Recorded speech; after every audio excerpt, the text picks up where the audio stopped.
రాష్ట్రానికి పట్టినటువంటి చీడ పీడ ఏదైనా ఉంటే నారా చంద్రబాబు నాయుడు గారు మీరు కాదని అడుగుతున్నాను. మీరేమో కానిస్టేబుల్స్ ఉద్యోగం రిక్రూట్ అవనేకుండా ఆ రోజున కేసులు మీరే ఇస్తారు, ఇవాళ మీరే తీయిస్తారు, మీకున్న పరపతితో మీరే స్టేలు ఇప్పిస్తారు. ప్లేటర్ల దగ్గర ఉన్నటువంటి హైకోర్టులో ప్లేటర్ల దగ్గర ఉన్నటువంటి మీ పరపతితో స్టేలు ఇప్పిస్తారు, మీ మనుషులతోనే కేసులు వేయిస్తారు. ఇవాళ అవి తీయించి మీరు ఇచ్చినట్టుగా ఉద్యోగాలు ఫోజు. జగన్మోహన్ రెడ్డి గారు సిద్ధం సభల్లో ఒక ర్యాంప్ వేసి వెళ్తాం, సెల్ఫీలు దిగటం, డబ్బా కొట్టుకోవటం. ఏంటంటే 6,000 స్టైపెండ్ 12,000 ఇచ్చేస్తున్నామని చెప్పి చప్పట్లు కొట్టండి అంటున్నారు. ఉద్యోగస్తులు పోలీసులకు ఇవ్వాల్సినటువంటి 1,000 కోట్ల రూపాయలు ఏరియర్స్ మీరు ఏం చేశారు? ఇస్తున్నారా? మరి ఈ కుర్రోళ్ళకి 6,000 బదులు స్టైపెండ్ 12,000 అని నోటితో చెప్పారు. ఆ 12,000 వచ్చినప్పుడు చూసుకుందాం. ఈ పోలీసులకు ఎవరైతే కొత్త కుర్రోళ్ళకు కూడా అప్పుడు అర్థం అవుద్ది, అమ్మని ఇదేంట్రా బాబు మొత్తం సప్పట్లు కొట్టేసాం మనందరం, ఈ సప్పట్లు 12 లేదు అట్లా 6 వచ్చినా బాగుండు కదరా అని చెప్పని రేపు గుండెలు బాదుకునే పరిస్థితి ఈ కొత్త కుర్రోళ్ళకి ఎదురయ్యే పరిస్థితి కనపడుతుంది. 1,000 కోట్లు ఇచ్చారా మీరు పోలీసులకు ఇవ్వాల్సినవి? సిగ్గు లేకుండా ఒక ఎరియర్ని 2 ముక్కలు చేసి ఇస్తామన్నారు, నవంబర్కి ఇస్తామన్నారు. ఇచ్చారా పోలీసులకు ఇవ్వాల్సినట్టు? ఇచ్చారా అని అడుగుతున్నాను. డ్యూటీ అలవెన్స్లు ఇచ్చారా? సగం ఇస్తామన్నారు, ఒక దాంట్లో సగం ఇస్తామన్నారు, కూడా లేదు కదా.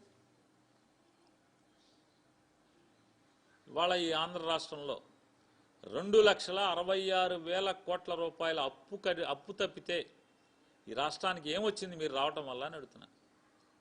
ఏమొచ్చింది?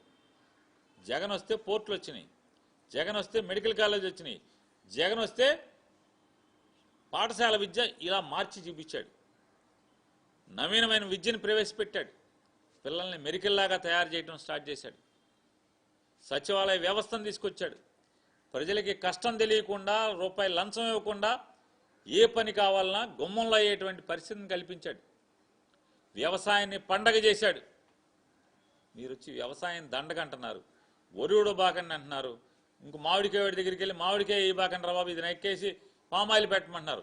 పామాయిల్ దగ్గరికి వచ్చాము, ఇది నరికేసేసి ఇంకేదో చేయమని చెప్తున్నారు. ఇంకో చోటకి వెళ్ళాము ఉల్లిపాయ వేయమని చెప్తున్నారు.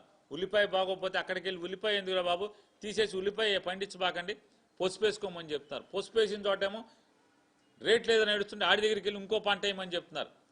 అరటి వేయమంటున్నారు, అరటి చెట్లేమో రేట్ లేదని చెప్పని కేజీ 50 పైసలకు అమ్ముతుంటే 25,000 రూపాయలు టన్ను అమ్మినోడు ఇవాళ 500 రూపాయలకు కూడా టన్ను అమ్మలేని స్థితిలో ఉంటే ఆడి దగ్గరికి వెళ్ళి అరటి చెట్లు అనవసరం తీసేయండి అని చెప్పని ఒరేయమంటాం అక్కడికి వెళ్ళి. ఇది నారా చంద్రబాబు నాయుడు యొక్క దిగజారుడు తొంత అనేది చెప్తూ సిగ్గు కానీ ఎగ్గు కానీ పడకుండా పవన్ కళ్యాణ్ గారు 15 ఏళ్ళు మొయ్యాలని చెప్తున్నారు.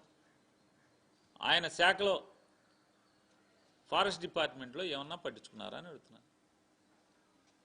మీరు ఆకులు బొమ్మ వేసుకుని ప్యాంట్ వేసుకుని వెళ్ళి ఆ దొంగల మీద సినిమా పోజులు ఇసుకుని తప్పితే ఏంటి రాష్ట్రానికి చేసింది? పక్క రాష్ట్రాన్ని నుంచి అది తెస్తానంటారు, ఇది తెస్తానంటారు. ఇంతవరకు ఎక్కడన్నా పలానా ఎర్రచందనం దొంగల్ని పట్టుకున్నామన్నారు. ఎవరిని పట్టుకున్నారు ఇంతవరకు? ఇంకా ఆగకుండా ఎందుకు జరుగుతుంది? ఎందుకు జరుగుతుందన్న ఈ ఫెయిల్యూర్ ఎవరిది? పంచాయతీరాజ్ వ్యవస్థలో ప్రతి పనికి అంటే ప్రతి దాన్ని డైవర్షనే కదా డబ్బులన్నీ. దాదాపుగా 20 నెలల నుంచి ఈ పంచాయతీరాజ్లో రావాల్సినటువంటి పంచాయతీలకు కానీ మండలాలకు కానీ జిల్లా పరిషత్లకు కానీ విధిగా రావాల్సినటువంటి డబ్బులన్నీ వాడేసుకుంటున్నారు కదా మీరు ముగ్గురు కలిసి. రిజిస్టర్ ఆఫీసులో రిజిస్ట్రేషన్ జరిగితే పంచాయతీకి వాటా వస్తుంది, జిల్లా పరిషత్కి వాటా వస్తుంది, మండలానికి వాటా వస్తుంది, సేనరేజ్లో వాటా వస్తుంది. ఏదన్నా రాణిస్తున్నారా అని అడుగుతున్నా. అన్ని తాళాలు వేసి పెట్టారు పంచాయతీలో. నేను అడుగుతున్నా, మీ జనసేన కానీ తెలుగుదేశం సర్పంచ్ కానీ పంచాయతీ ఆఫీసులో రూపాయి డ్రా చేసేటువంటి అధికారం ఉందా? రూపాయి ఉందా గల్లాపెట్టులో అడుగుతున్న పంచాయతీల్లో? జిల్లా పరిషత్తులో వచ్చేటువంటి డబ్బులు వస్తున్నాయా? ఆఖరికి దురదృష్టం ఏంటంటే పవన్ కళ్యాణ్ గారు, చంద్రబాబు నాయుడు గారు, లోకేష్ నాయుడు గారు టెన్షన్గా 1వ తారీఖు ఉద్యోగస్తులకు జీతాలు రావట్లేదు, కానీ వీళ్ళ ముగ్గురు మాత్రం 1వ తారీఖు ఎమ్మెల్యేలతో సహా జీతాలు తీసుకుంటున్నారు. ఎంపీటీసీలకు ఆందోళన ఉందా ఇంతవరకు అని అడుగుతున్నాను. ఎంపీటీసీలు ఎంత చిన్నోళ్ళు. సర్పంచ్లకు ఆందోళన వేస్తున్నారా? ఆపేశారు కదా. ఎంపీటీసీలకు ఆందోళన ఆపేశారు కదా. జెడ్పీటీసీలకు ఆందోళన ఆపేశారు కదా. మీరు మాత్రం టెన్షన్గా 1వ తారీఖున డబ్బులు తీసుకుంటున్నారు. సిగ్గుపడరా? మీరు ముగ్గురు సిగ్గుపడరా అని అన్నా. 1వ తారీఖు జీతం వేస్తామని చెప్పారు. మొన్న ఎప్పుడో నేను రిజిస్టర్ ఆఫీస్కి వెళ్తే రిజిస్టర్ ఆఫీస్ ఉద్యోగస్తులందరూ కూడా సాయంత్రం అన్నీ ఆపేసి ఫోన్ చూసుకుంటున్నారు. ఏంటండి అని అడిగాను. ఏంటండి అని అడిగితే వాళ్ళు మా జీతం పడుతున్నారండి చూసుకుంటున్నా ఉన్నారు. 10వ తారీఖు సాయంత్రం 5 గంటలకి. అట్లా ఎన్ని శాఖల్లో ఈ రకంగా 10, 15వ తారీఖు వచ్చాక కూడా జీతాలు పట్టలేదు. మీరు మాత్రం 1వ తారీఖు జీతం తీసుకుంటారు. కాంట్రాక్ట్ ఎంప్లాయీస్కి జీతం రాని పరిస్థితి. మున్సిపాలిటీలో చెత్త ఎత్తేవాడికి అదనంగా ఇవ్వాల్సిన డబ్బులు ఇవ్వరా? జీతాలు వచ్చే పరిస్థితి లేదా? అప్పులు మాత్రం కనపడుతున్నాయి, కానీ ఎవరికి ఇస్తాన్న ఏ హామీని కూడా నిలబెట్టుకునే పరిస్థితి లేదు. ఇవాళ 5,000 కోట్లు ఉంటే మెడికల్ కాలేజీ పూర్తయ్యేది కదా. ప్రజలకు పెద్ద ఆస్తి ఏర్పడేది కదా. ఇవాళ పవన్ కళ్యాణ్ గారు ఎంతసేపు హోంశాఖ మీద మీరు దృష్టి వేసే బదులు హోంశాఖ తీసేసుకోండి.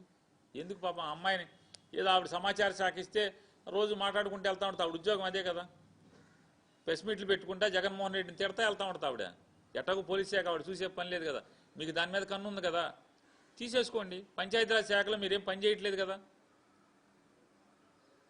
పంచాయతీరాజ్ శాఖలో ఒక్క పని మీరు చేసేది లేదు కదా. ఫారెస్ట్లో చేసేది లేదు కదా. పర్యావరణంలో చేసేది లేదు కదా. పర్యావరణం పట్టించుకునేది లేదు రాష్ట్రంలో. ఫారెస్ట్ గురించి పట్టించుకునేది లేదు. పంచాయతీరాజ్ శాఖ గురించి రూరల్ డెవలప్మెంట్ మీదే కదా. నిన్నగాక మొన్న కేంద్రంలో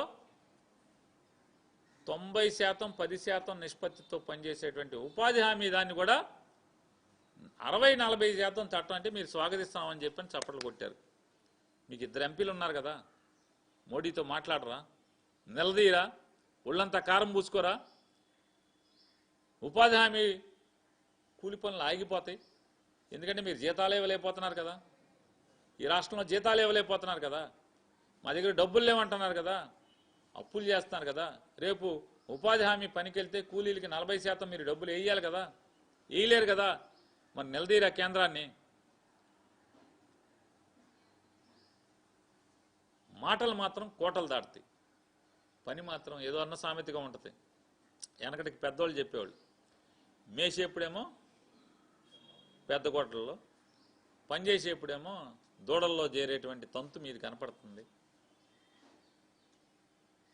మేసేప్పుడేమో ఎద్దుల్లోనూ, పనిచేయటాకేమో దూడల మందల్లో చేరే పరిస్థితిలో తంతులో పవన్ కళ్యాణ్ గారు మనకు కనపడుతుంది. ఇవాళ మరొకసారి హెచ్చరిక చేస్తున్నాం. ఎవరైతే నారా చంద్రబాబు నాయుడు గారు, సత్యకుమార్ గారి యొక్క అవినీతి కార్యక్రమాల్లో భాగమైనటువంటి ప్రభుత్వ మెడికల్ కాలేజీలు, ప్రభుత్వ ఆసుపత్రుల్ని పీపీపీ పేరుతో 66 ఏళ్ల పాటు దోచుకుంటాకి ముందుకొచ్చినటువంటి ప్రతి వ్యాపారస్తుడికి ఇది హెచ్చరికే అనేది కూడా గుర్తుపెట్టుకోమని చెప్పని కూడా. ఎందుకంటే రాబోయే రోజుల్లో ఈ అవినీతి కంపంతా కూడా చట్టం మేరకు, చట్టానికి లోబడి కడిగి మీ మీద చట్టం ఉపయోగించి చర్యలు తీసుకోవడం అనేది కూడా ఖచ్చితంగా జరిగి తీరుతుందని కూడా మీకు హెచ్చరిక